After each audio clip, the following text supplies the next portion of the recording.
Hello everyone, welcome back to your favorite channel. So students, +3 second semester Utkal University पिलामानकर आसंता काली रही आपणमानकर जो कोर पेपर 3 रो एग्जाम। तो आम देखा पॉलिटिकल साइंस ऑनर्स रो 2 मार्क रो माराथन क्लास जो थी कि आम डिस्कसन करवा आपंकर यूनिट 1 ठू आरंभ कर यूनिट 4 पर्यंत highly probable selected 2 mark question गुड़ाक। तो ये क्वेश्चन बहुत ओडिया एंड इंग्लिश लैंग्वेज अच्छी आप देखिपे। ठीक अच्छे, क्वेश्चन बहुत ओडिया एंड इंग्लिश लैंग्वेज अच्छी बट आंसर ओडिया लैंग्वेज अच्छी।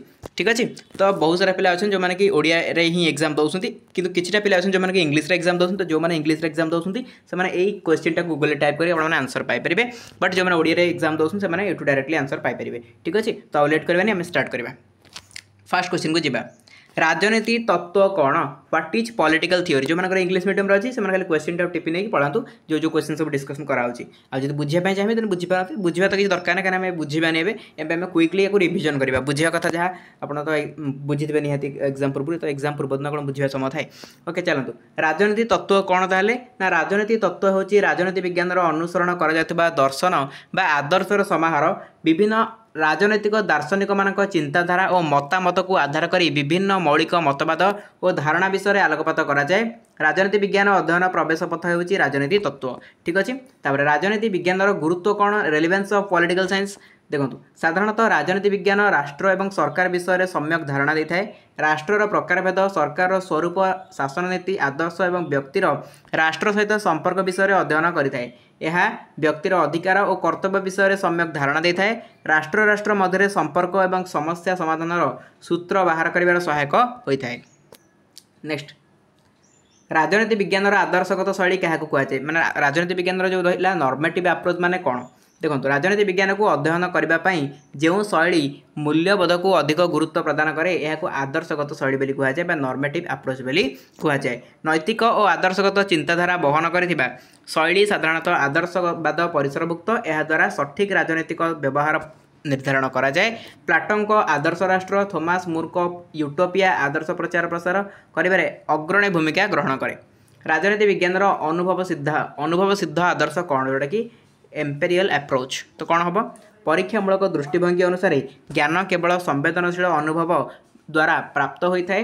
दार्शनिक Charles Merriam, Lasswell, David Easton, Gabriel Almond इत्यादि यही शैलीर प्रवक्ता अटंती। एमाने राजनैतिक अनुष्ठान और मूल्यबोध को गुरुत्व न देई व्यक्तिगत सामूहिक व्यवहार परीक्षा निरीक्षा करी नूतन तथ्य उपस्थापन करने मत पोषण करते। ठीक अच्छे, देन जी राजनीति यहाँ आपंकर यहाँ कि यहाँ भी एत इंपोर्टाट नाला। यहाँ कि बेस इंपोर्टाट अच्छी राजनीति विज्ञान अध्ययन ऐतिहासिक दृष्टिभंगी कौन है, हिस्टोरिकल अप्रोच यार कौन सब प्रकार अप्रोच गुड़ा आप जाना दरकार। कहूँ गले देखा गले जब देखिए अप्रोच गुड़ा तो निहाती जाना दरकार कहीं आप अप्रोच को लेकिन 5 मार्क क्वेश्चन पचारदेव तो आपको सब अप्रोच गुड़ा एक्सप्लेन करा पड़ो। तेणुक एमती आ देखिले हेन जो कौटे इंपोर्टाट कौटे बेस इंपोर्टाट नुह 2 मार्क रु देखा जा तो राजनीति विज्ञान अनुभव सिद्ध आदर्शटा एत भी इंपोर्टाट ना। राजनीति विज्ञान अध्ययन ऐतिहासिक दृष्टिभंगी कौन ना साधारणतः अतीतर घटनार पंजीकृत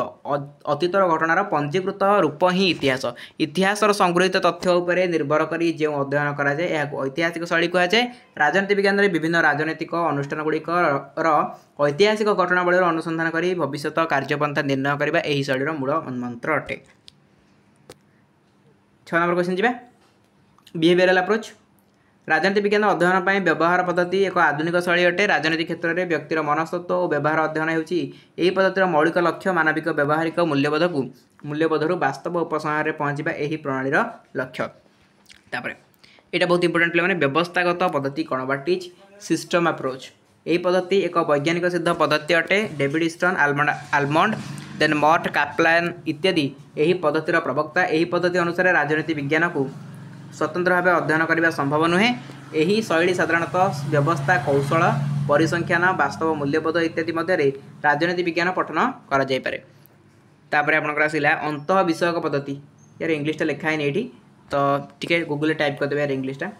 राजनीति विज्ञान समाज विज्ञान एक अंश विशेष। व्यक्ति एक समय विभिन्न विषय सहित संपृक्त हो व्यक्तिर कार्यधारा राष्ट्र धारा सहित संयोगकारी होता है। विभिन्न विषय सम्यक धारणा हासिल करने अंत विषयक पद्धति अनुसरण कराए। यह द्वारा कौन हम ना राजनीति विज्ञान को अधिक जुग उपयोगी कर।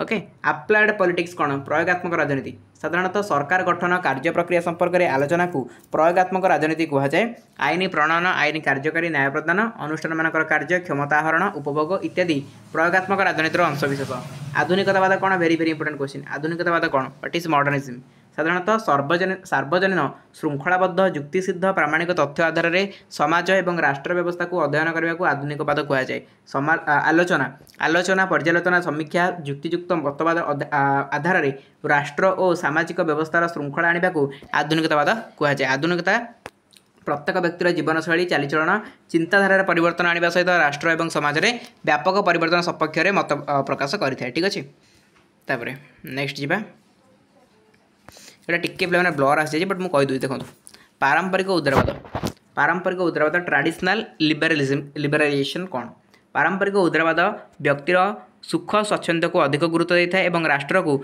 गौण भाव में विचार करे व्यक्ति क्षेत्र में माने राष्ट्र हस्तक्षेप को बारण करें मुक्त भावना अधिकार एवं स्वाधीनता बल में व्यक्ति स्वेच्छाचारी हो पारि थाए जहाँकि पारंपरिक उदारवाद दुर्गुण अटे आधुनिक उदारवाद कौन मॉडर्न लिबरलाइजेशन देखो 19 शताब्दी शेष भाग में आधुनिक उदारवादर उद्रेक होता दार्शनिक जेरेमी बेन्थाम निजर दार्शनिक तत्व माध्यम उदारवादर प्रवक्ता भाव ग्रहणयोग्य होते एक सकारात्मक उदारवादी चिंताधारा अटे व्यक्ति स्वाधीनता और समाज मंगल मध्य समन्वय रक्षा कराइथिला समाजर सर्वविध मंगल साधन में व्यक्तिर भूमिका रहा आवश्यक और व्यक्तिर व्यक्तित्व विकास में राष्ट्र कार्यकारिता आवश्यक तापर है साम्यवाद है कम्युनिज्म तो कौन यहाँ ना विशिष्ट दार्शनिक कार्ल मार्क्स द्वारा प्रवर्तित वैज्ञानिक समाजवाद ही साम्यवाद बा मार्क्सवाद नाम परिचित साम्यवाद तत्व श्रेणी रहित समाज गठन करने को मुख्य लक्ष्य रखि थाए शोषण रहित समाज में सर्वहारा मान हाथ में राष्ट्र क्षमता न्यस्त कर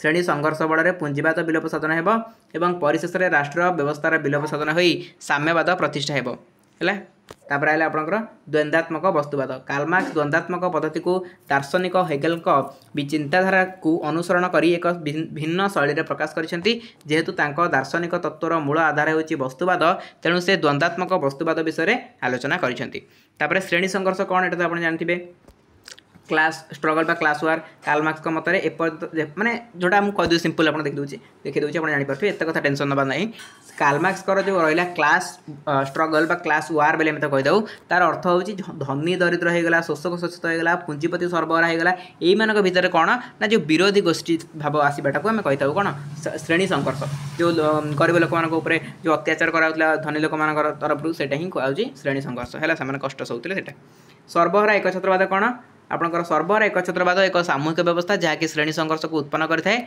मार्क्स मत समाज में शोषित वर्ग बा श्रमिक श्रेणी मध्य सांगठनिक दक्षता बढ़िले यह पुंजीपति मान विरुद्ध विप्लव संगठित हो विप्लवर शेष परिणति पुंजीपति मान सर्वनाश घटव और सर्वहारा बा शोषित वर्ग हाथ में न्यस्त जो क्षमता न्यस्त हो सर्वहारा एकछत्रवाद कह ठीक अच्छे तापर उद्वृत्त मूल्य कौन श्रेणी रहित समाज कौन टी देखीदे एत भी इंपोर्टाट ना ठीक अच्छे तापर जा नारीवाद कौन वेरी वेरी इंपोर्टेंट नारीवाद कौन व्हाट इज फेमिनिज्म देखो नारी वर्ग सामाजिक राजनैतिक सामाजिक अधिकार सपक्ष में दाबी करुवा मतवाद को नारीवाद कहुए साधारणतः पुरुष प्रधान समाज को विरोध करुवा आदर्श को नारीवाद कहुए नारीवाद बा फेमिनिज्म हूँ एक युक्ति तत्व जहाँकि नारी स्वाधीनता नारी अधिकार नारी मर्यादा और नारी सशक्तिकरण उपर गुरुत्व देता है यार मूल लक्ष्य है नारी निर्यातिता और शोषण विलोप साधन करवा नारीवाद चारोटी मूल लक्ष्य कौन दरकार नहीं देखो पितृप्रधान समाज कौन पितृप्रधान समाज जोटा कि पैट्रियार्कल सोसाइटी यहाँ पे सिंपल हो कौन पितृप्रधान समाज कहले कौन ना पुरुषों को अधिक गुरुत्व दि जाए आम पितृ प्रधान समाज बोली कही था मातृकेन्द्रिक समाज कौन जो थे आप महिला को उच्च मर्यादा मिले कह कौन मातृकेन्द्रिक समाज तापर विंडिकेशन ऑफ राइट्स वुमेन कौन ये गोटे पुस्तक है किए लिखते मेरी विल्सन क्राफ्ट लिखते पुस्तकटा तो ए कौन अच्छी ना नारी समानता अधिकार और स्वाधीनता सपक्ष से युक्ति करते तापर उदारवादी नारीवाद कौन जोटा कि लिबराल फेमिनिज्म सोशल फेमिनिज्म सब गोटे गोटे देखिए यहाँ लंग क्वेश्चन में बहुत इंपोर्टेंट तो लिबराल फेमिनिज्म कौन नारीवादर प्रथम आदर्श नीति को उदारवादी नारीवाद कहुए मानविक मूल्यबोध उपर पर्यवेसित नारीवाद चिंताधारार प्रतिफलन उदारवादी नीति उपर पर्यवेसित अटे उभय पुरुष और महिला मानकर समान व्यक्तिगत अधिकार स्वाधीनता उपर यार गुरुत्व आरोप करता है मेरी विल्सन क्राफ्ट बेटी फ्रीडान हारिटे टेलर आदि नारीवादी माने उदारवादी नारीवादर प्रवक्ता थे। समाजवादी नारीवाद कौन ना विंश शताब्दी में समाजवादी नारीवादर प्रसार लाभ करथिला। एही तत्व अनुसार केवल नारी मुक्ति पाई सामाजिक परिवर्तन और सामाजिक विप्लव दरकार। लिंगगत विभेदता दूर कर समानता प्रतिष्ठा करबा यार मूल लक्ष्य अटे। नारी शोषण और नारी निर्यातना केवल अर्थनैतिक व्यवस्था असमानता पर्यवेसित अटे। चार्ल्स फेरियर, रॉबर्ट वेन इत्यादि यही तत्वर प्रवक्ता। उग्र नारीवाद बोले बहुत इंपोर्टेंट, उग्र नारीवाद बहुत इंपोर्टेंट। राडिकल फेमिनिज्म 60 दशक नारी नागरिक अधिकार आंदोलन उग्र नारीवाद सृष्टि होता। यही तत्व अनुसार नारी निर्यातना और शोषण कारण होची हीनमान्यता। नारी जदि पुरुष भली दृढ़ मानसिकता विकसित करें तेबे पुरुष प्रधान समाज विलय घटब एवं कौन हम ना नारी तार हक आदाय आवश्यक स्थल हिंसात्मक आंदोलन को अनुसरण करने युक्तियुक्त अटे। तापर मार्क्सवादी नारीवाद कौन देखो, मार्क्सवादी नारीवाद पुंजीवादी समाज में नारीर हक सब्यस्त करने प्रयास करें। मार्क्स मतरे पुंजीवाद समाज में संपत्तिगत समानता देखा मिले जहाद्वारा महिला माने शोषणर शिकार होता। यही तत्व को प्रवक्ता माने नारी संपादित अधिकार, अर्थनैतिक समानता और समान कार्य को समान मजूरी नीति सपक्ष में युक्ति उपस्थापन करते। कृष्णकाय नारीवाद जोटा कि ब्लैक फेमिनिज्म से कौन ना कृष्णकाय नारीवाद एपर एक चिंतन जहाँकि वर्ण वैषम्य नीति को विरोध करे। जो कृष्णकाय लोक मानक घृणा करते तो सहीटा आधारित। तो परिवेश नारीवाद कौन, परिवेश नारीवाद कहले एनवायरमेंटल फेमिनिज्म जोटा कि 1974 मसीह फरासी नारीवादी फ्रांको डी इबायन निज पुस्तक ले फेमिनिज्म उल्ला मार्टर लिखिते है। परिवेश नारीवाद एक चिंताधारा जहाँ नारी और प्रकृति मध्य सामंजस्य को प्राधान्य देता है। तापर है लेस्बियन नारीवाद कौन, लेस्बियन नारीवाद 60 दशक उद्रेक होता है। यही मतवाद अनुसार समलैंगी संपर्क वैध आईन सम्मत बोली प्रचार करा। लेस्बियन नारीवाद माने समलैंगी संपर्क पुरुष प्रधान समाज को विरोध और समलैंगी विवाह को गुरुत्व प्रदान करते। विश्व नारीवाद कौन, very very important, global feminism. विश्व नारीवाद एपर एक चिंतन जहाँकि विश्व को नारी निर्यातना और नारी शोषण विरुद्ध में स्वर उत्तोलन करें। नारी माने पुरुष मानक परि सामाजिक अर्थनैतिक और राजनैतिक क्षेत्र में समान सुविधा पाइबा सपक्ष में युक्ति उपस्थापन करें। समग्र विश्व को लिंगगत वैषम्य दूर कर लिंगगत समानता प्रतिष्ठा करने विश्व नारीवादर मूल लक्ष्य अटे। 1948 मसीह सार्वजनीन मानविक अधिकार घोषणानामा कार्यकारी होगा द्वारा विश्व नारीवाद प्रसार घटी। मैंने प्राय स्पीड प्रैक्टिस चलती 2 मार्कर। सो रैपिडली मुझे पढ़ुची जहाँ स्पीड लगुच से कमे पारे जो सेटिंग को जाकि स्लो भी करेंगे। अच्छा, नारीवादर 3टी सुगुण लेख किसी दरकार नहीं। तापर नागरिकतार अर्थ कौन, व्हाट इज सिटीजनशिप, यहाँ बहुत इंपोर्टेंट। सिटीजनशिप नागरिकता कौन देखो, संप्रति एक राष्ट्र में स्थायी भाव में बसवास कर राष्ट्र प्रति आनुगत्यता प्रकाश कर राष्ट्र प्रदत्त अधिकार गुड़िक उपभोग करने संगे संगे राष्ट्र प्रति कर्तव्य को सुचारू रूप संपादन करने व्यक्ति को नागरिक कहुए। जड़े नागरिक राष्ट्र जड़े सभ्य जे कि राष्ट्र द्वारा प्रदत्त समस्त सामाजिक राजनैतिक अधिकार उपभोग करती और प्रतिबदल राष्ट्र प्रति आनुगत्य प्रकाश करती नागरिक कहुए है। तापर नेक्स्ट क्वेश्चन जावा। नेक्स्ट क्वेश्चन आपनकर आसिला क्या सुनागरिक आम कह किसी दरकार नहीं। नागरिक समाज क्या कहुए ये इंपोर्टेंट अच्छी। नागरिक समाज क्या कहुए ना साधारण अर्थ में नागरिक समाज होची एक मध्यवर्तीकालीन संघ समूह जहाँकि जनसाधारण समस्या समाधान पर राष्ट्र सरकार चाप प्रयोग करती और समाज में होता दुर्नीति भ्रष्टाचार को दूर करने स्वर उत्तोलन करती। यही जनसाधारण सामाजिक अर्थनैतिक और सांस्कृतिक अनुष्ठान मानक नहीं गठित गोटे संस्था। ठीक अच्छे। अच्छा, जनमंगल राष्ट्र कौन ना साधारणतः जो राष्ट्र प्रत्येक नागरिक को सर्वनिम्न जीवन धारण करने सुविधा सुजोग प्रदान करता है जनमंगल राष्ट्र कहुए। आब्राहम मतरे जो राष्ट्र निजर क्षमता आधार में नागरिक मानक जीवन धारण सर्वनिम्न मौलिक आवश्यकता पूरण करे आम कही जनमंगल राष्ट्र है। मिश्र अर्थनीति कौन समस्त जानते हैं, यहाँ मिक्सड इकोनॉमी जोटा कि एक जनमंगल राष्ट्र योजना माध्यम जातीय अर्थनीति को परिचालन करते। उभय राष्ट्रायत और घरोई अर्थनैतिक व्यवस्था संस्था मानकर जातीय अर्थनीति प्रमुख भूमिका रही है। यह अबाध व मुक्त अर्थनीति को विरोध करे और अपरपक्ष में पूर्ण आबद्ध अर्थनीति को अनुसरण करे नहीं। यह मिश्रित अर्थनीति बोली कहुए। तापर आपनकर यहाँ बहुत इंपोर्टेंट बाल गंगाधर तिलक स्वराज कौन, okay Tilak's views of swaraj आ गए गांधी स्वराज कौन दीटाक देखिए है। या स्वराज कौन आ स्वराज कौन देखिदेवे टी।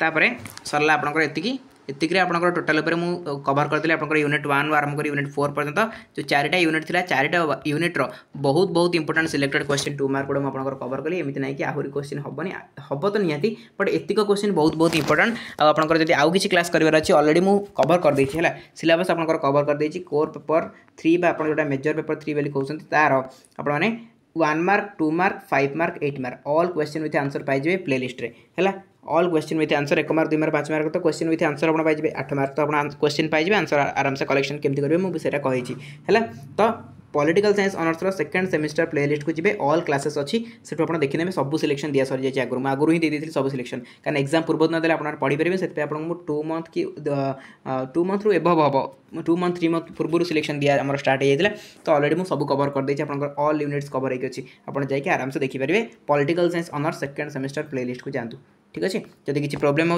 माने प्ले लिस्ट पाइबार कमेंट सेक्शन में कमेंट करेंगे आपको लिंक प्रोवाइड कर दिया आप प्ले लिस्ट को जाइए आउ यार पीडीएफ आप टेलीग्राम चैनल पाइबे Telegram channel link description box रही जो जॉइन करना क्लिक कर जॉइन करेंगे आ जॉइन कर किसी प्रोब्लेम होती कमेंट सेक्शन कमेंट करेंगे कहे लिंक दिखाँ मुझे जॉइन करी तो आपको लिंक प्रोवाइड कर दिया ठीक अच्छे चलते ये वीडियो को एंड करवा देखा आप सहित आउ गोटे नेक्स्ट क्लास तो all the very best for exam thank you so much.